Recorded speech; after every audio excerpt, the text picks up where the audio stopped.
So dahil may nagre-request ngayon, paano daw magkabit ng bulsa sa skirt uniform. Okay, so ito yung gagawin kong bulsa at ito naman yung gagawin kong pinaka-skirt. Ipapakita ko lang kung paano ang pagkabit.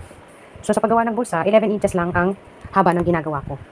Yan, 11 inches. At yung lapad ay 7 inches kasama na yung allowance. So gupitin natin.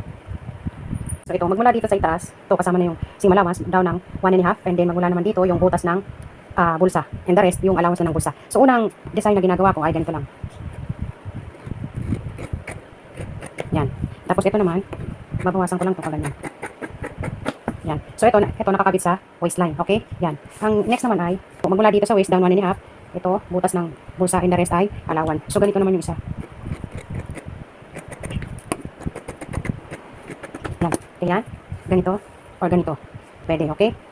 Okay, so ito yung ikabit natin. Yan.